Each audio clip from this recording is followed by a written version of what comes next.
Professeur Didier Raoult, comment évolue l'épidémie de coronavirus aujourd'hui et quels sont les grands déterminants de cette évolution?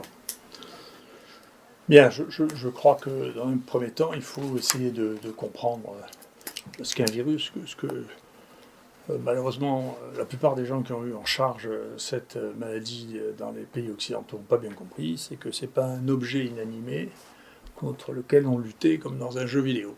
C'est un être vivant qui bouge, qui change. Et donc, moi j'ai vécu quelques mois stupéfiants dans lesquels on m'expliquait que les virus ne mutaient pas, ne changeaient pas. Donc je regarde ça avec beaucoup de surprise, surtout quand les gens qui n'ont jamais fait un génome m'expliquent ça à moi. Ça laisse pantois. Donc, que ce soit les journalistes, les politiques ou les collègues, ça me laisse pantois. Alors bien sûr, ça change tout le temps et ça change en fonction de deux éléments majeurs. Un, ce que nous on appelle la pression de sélection, c'est-à-dire que si vous dirigez une arme spécifique contre un virus, ces changements vont se faire pour éviter ce sur quoi vous vous acharnez. D'accord ? Donc comme là, on s'est beaucoup acharné sur une protéine qui s'appelle le spike, il va y avoir plein de mutants dans le spike. Puisque ces virus se défendent comme ça, c'est ce qu'on appelle la théorie de la reine rouge, c'est-à-dire que, eh bien, il y a une compétition sans arrêt entre les vivants, et les vivants qui survivent sont ceux qui ont trouvé le moyen de continuer à se développer malgré les armes qu'on utilisait contre eux. Vous savez bien qu'on n'a pas fait disparaître les staphylocoques parce qu'on a trouvé les antibiotiques, parce que les staphylocoques changent et ils trouvent des parades, comme les streptocoques, comme tout le vivant. Voilà. C'est pas si facile de se débarrasser du vivant microscopique. C'est plus facile de se débarrasser des mammifères que des microbes. Donc ça, il semble que cette notion basique qu'on connaît depuis plus de 100 ans, tous les gens qui sont aux affaires aient complètement oublié cette chose-là. C'est du vivant contre lequel on lutte. C'est la première chose. Et que donc ce vivant change. C'est pas bien étonnant. Bon, c'est banal pour la grippe. Tous les ans, on change la composition du virus, du vaccin contre la grippe parce qu'il y a des nouveaux mutants et qu'il faut faire face à ça et que l'immunité contre les anciens mutants n'est pas aussi bonne contre les nouveaux mutants. Et c'est probablement ce qui est en train de se passer en Afrique du Sud, c'est-à-dire que le vaccin qui a été fait par AstraZeneca contre le spike de la première période, ce qu'on appelle le R0, c'est-à-dire le virus de Wuhan, eh bien, n'est pas aussi efficace contre les mutants sud-africains. Et justement, ces mutants sud-africains, ils arrivent en France. Enfin, chez nous, on les voit maintenant assez fréquemment parce qu'ils sont revenus des Comores, qui ont le même virus sud-africain. Il y a beaucoup de Comoriens à Marseille qui ont transité par le Maghreb, en particulier par la Tunisie, qui ont été détectés par les pompiers là, à l'aéroport. Et donc maintenant, nous, on a eu un peu plus de 500 mutants qui comprenaient le groupe des mutants anglais, dans lequel à peu près un tiers semble être des mutants sud-africains ou brésiliens. Donc qui apparemment échappe au vaccin AstraZeneca qui est en train de se développer. J'espère que le ministre qui vient de se faire vacciner à ça ne viendra pas dans les quartiers nord de Marseille attraper le nouveau mutant, parce qu'il n'est peut-être pas protégé contre ça. Donc voilà, c'est virus, c'est vivant. Donc les armes qu'on a sont des armes relatives, c'est pas des armes de destruction massive, c'est des armes relatives. Alors voilà, c'est comme ça. Par ailleurs, on a fait des bêtises, mais ça, on ne peut pas s'empêcher. Il y a une espèce dans cet affolement, là, il y a des bêtises internationales qui ont été faites à vouloir absolument innover au moment d'une situation de crise sur des choses qui n'ont jamais été testées auparavant. Et ça, c'est souvent une erreur, parfois ça marche. Alors pour le remdesivir, c'est vraiment une erreur.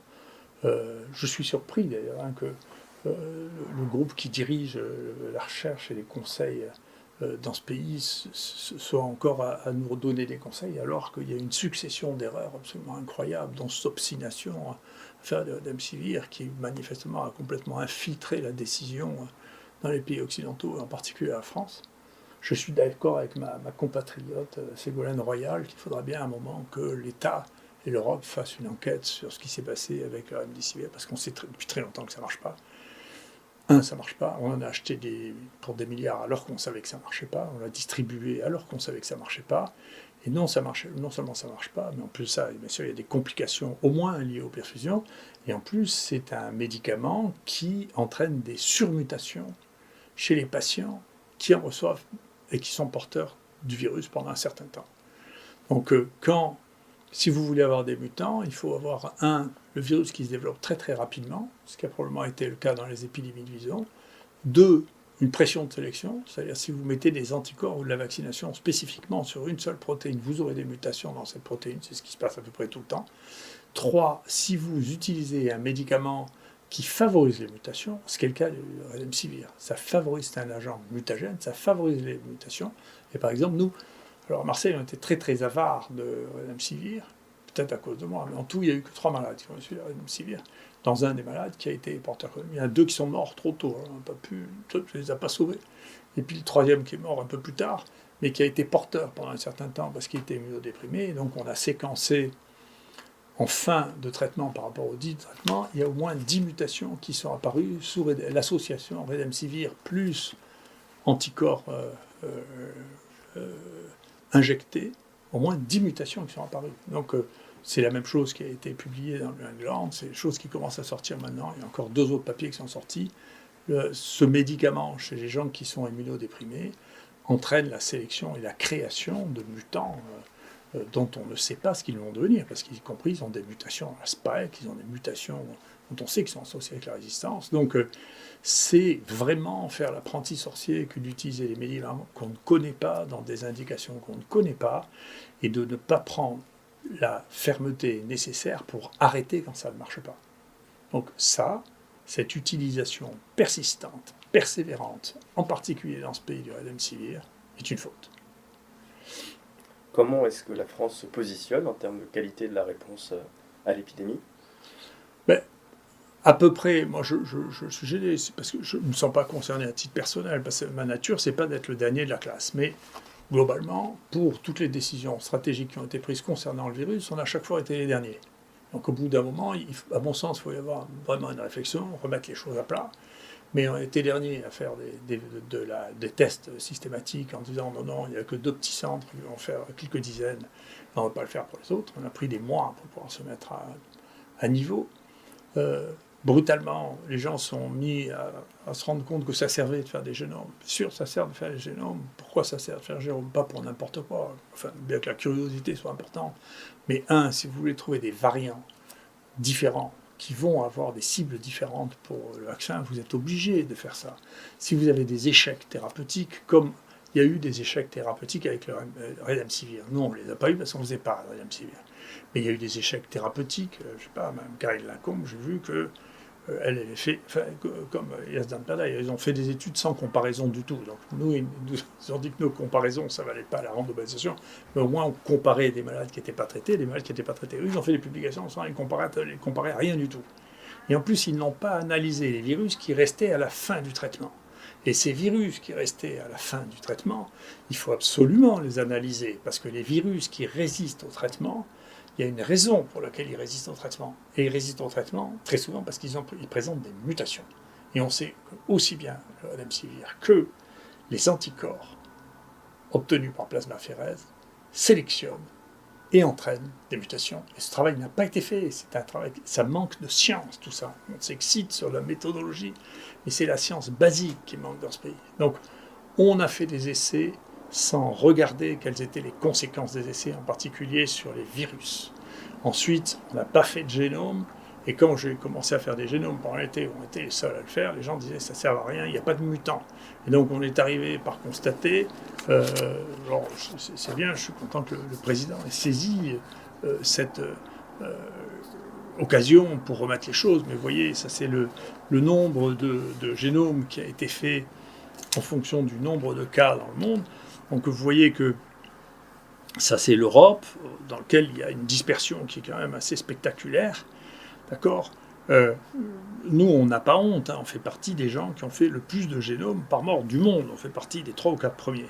Et la France, sans nous, elle est placée là. Et si vous voyez où est la moyenne de l'Afrique, vous voyez que la moyenne de l'Afrique est au-dessus de la France. Donc, il y a un problème. Hein. Et le problème, c'est pas nous. Hein. Il y a un problème. Hein. Il y a eu un problème de retard de test. Il y a un problème de retard d'hospitalisation, de retard de prise en charge, parce que quand on dit aux gens il ne faut pas vous soigner, il faut rester à la maison, il y a eu un retard d'utilisation des technologies qui permettaient de détecter quand les gens étaient plus malades, et il y a eu un retard de surveillance des génomes qui permettait de découvrir des variants qui éventuellement allaient résister aux thérapeutiques, qui éventuellement allaient résister aux vaccins, et qui éventuellement allaient être les témoins des épidémies. D'accord ? Alors donc nous, on a continué à faire ce travail, vous voyez, et donc le travail, pour l'instant, nous, on n'est pas particulièrement affolés par ce qui se passe avec les mutants anglais. Vous voyez, les mutants anglais, c'est ce qu'on a mis en rouge maintenant qu'on a séparé entre les mutants anglais et les mutants sud-africains. Donc ça représente 25-30% de l'infection qu'on a avant. Celui-là, c'est celui qu'on appelle le 4, qui continue à être le plus important depuis août, et qui est celui qui donne l'épidémie la plus longue, la plus consistante. On a comparé la mortalité de la première épidémie, et encore une fois, les gens continuent à parler de deuxième vague parce qu'ils ne lisent pas, parce qu'ils ne regardent pas, parce qu'ils n'analysent pas. Il ne s'agissait pas des mêmes maladies. Ces maladies sont différentes. Donc la première maladie, celle qui est due au R0, au virus chinois, avait une certaine mortalité relativement importante. Elle donnait beaucoup d'anosmie, un taux d'hospitalisation qui n'était pas négligeable et pas du tout de cas chez les enfants. D'accord ? Et puis, on n'a plus rien. On a eu, nous, un mutant qui ne s'est pas diffusé hors de France, mais qui est un mutant qui était très fréquent en Afrique, très bénin, beaucoup d'anosmie, très peu contagieux, s'est arrêté tout seul, sans qu'on sache pourquoi.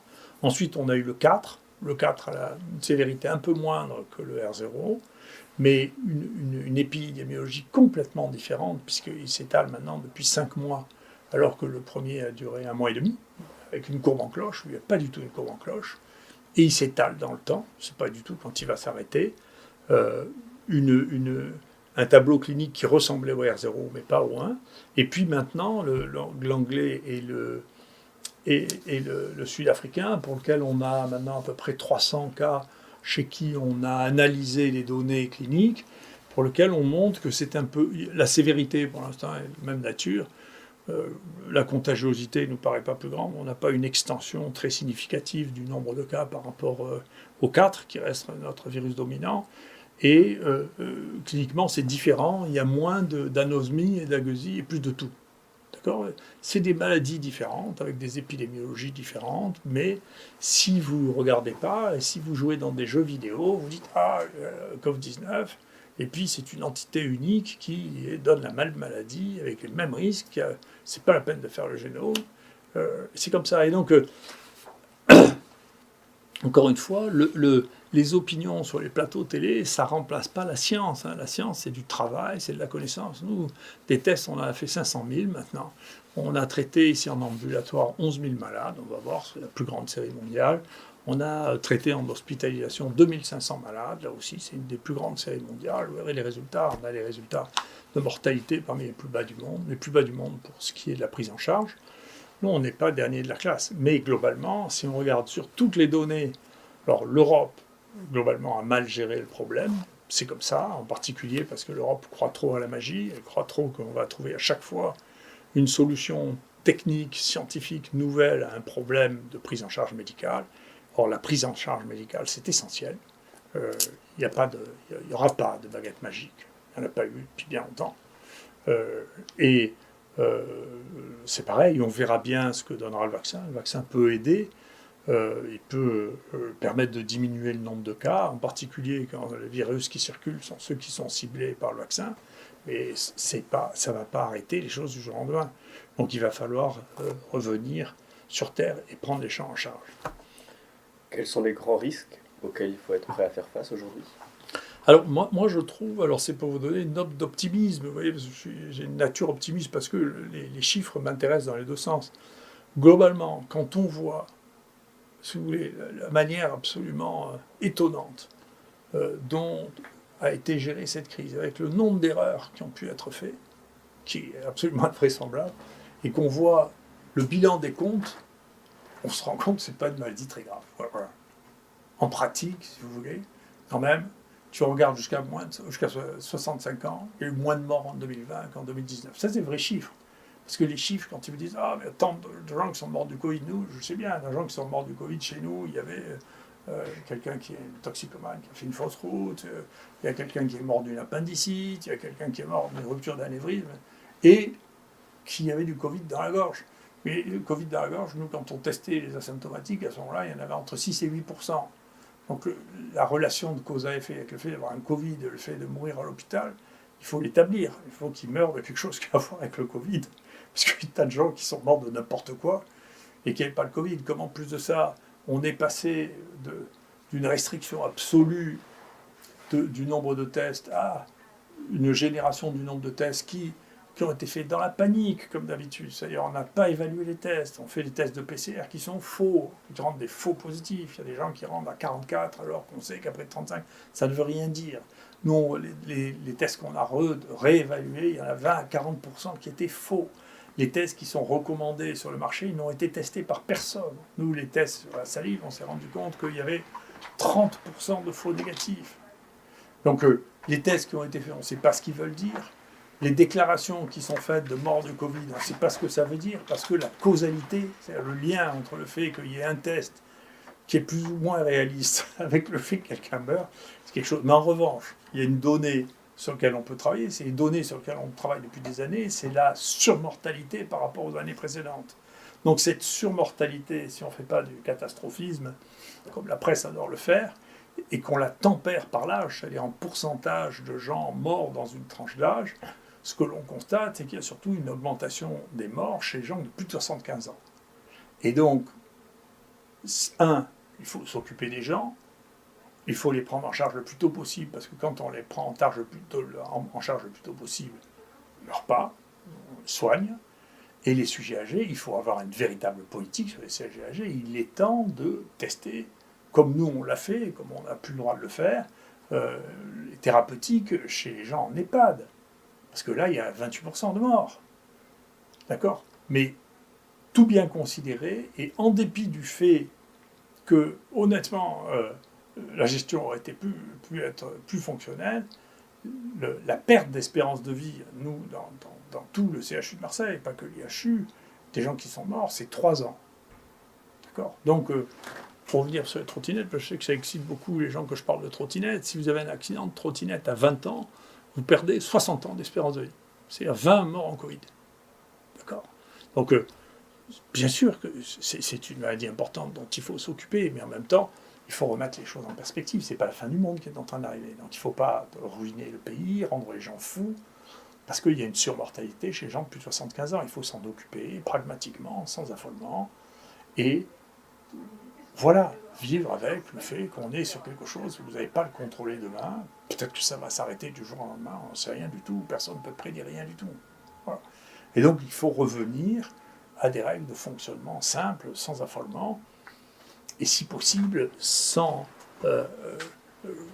croyance extrême dans la magie médicale ou la magie scientifique. La science, c'est quelque chose qui va lentement, on fait le point au fur et à mesure. D'ailleurs, c'est la raison pour laquelle j'ai fait avec Yanis le verbatim, mot pour mot, de tout ce que je dis depuis un an, de manière à ce qu'on évite que les journalistes ou les collègues me fassent dire des choses que je n'ai jamais dites, ou coupe avant ou coupe après, pour faire croire que je dis des bêtises. Je ne dis pas de bêtises parce que je ne crois pas, je ne vis pas dans le monde journalistique au jour le jour. Je fais de la science avec des domaines dans lesquels la clarté est parfois apparue 10 à 15 ans après qu'on ait commencé à travailler sur un sujet. Donc on n'est pas pressé. Moi, ce qui m'intéresse, c'est que ce que j'ai dit soit digne 1 an ou 2 ans après. Vous voyez que j'ai peur de rien. Tout ce que j'ai dit, je le maintiens. Et même les trottinettes qui font tellement rire, vous voyez que j'ai pas peur de parler de trottinettes. Parce que quand vous mourrez en trottinette, c'est 60 ans d'espérance de vie que vous perdez. Et donc, quand vous mourrez, nous, la moyenne des morts, nous, à l'IHU, est de 81 ans. Donc, c'est pas trottinette. Hein. Donc, c'est mieux de faire ça que de recevoir les accidents de moto. Je peux vous dire, regardez le nombre d'années perdues de vie à Marseille par les accidents de moto, c'est pas la même nature. Hein. Alors, donc, remettons les choses en perspective, d'accord? C'est vrai que c'est un révélateur terrible, mais j'avais écrit dans un de mes livres, déjà quand il y a des fausses crises où il n'y a rien du tout, comme l'histoire du Botoline, il n'y avait rien du tout, rien. De l'intox par la CIA, rien. Avec rien du tout, on avait réussi à affoler le pays, changer les lois, terrifier les gens, d'accord? Et à la fin, il y a un appel d'offres où c'est les mêmes qui se sont servis que ceux qui se servent maintenant. Tiens, un bout pour l'INRA, un bout pour l'Institut Pasteur, un bout pour l'INSERM. Pour rien, d'accord? Mais là, maintenant où il y a un petit quelque chose, alors effectivement, ça montre que le pays est absolument incapable parce qu'il n'a pas les nerfs de répondre à une situation comme celui-là. D'accord? Il n'a pas les nerfs, il n'a pas l'organisation, il n'a pas de suite dans les idées. Donc c'est une démocratie volatile dans laquelle l'architecture n'est plus capable de répondre à ces situations. Et par ailleurs, ça rentre dans quelque chose qui est la faute, notre faute à nous humains. C'est que les journalistes ne font que nourrir nos vices. Vous êtes excités par la peur. Donc les pires des blockbusters, c'est les films d'horreur et les films catastrophes. Vous aimez ça. Et les journalistes vous servent exactement ce que vous aimez. Et si vous voulez que les journalistes arrêtent de raconter des bêtises, vous n'avez qu'à débrancher la télévision quand ils parlent de ça, et vous verrez, vous vivrez beaucoup mieux. Merci beaucoup.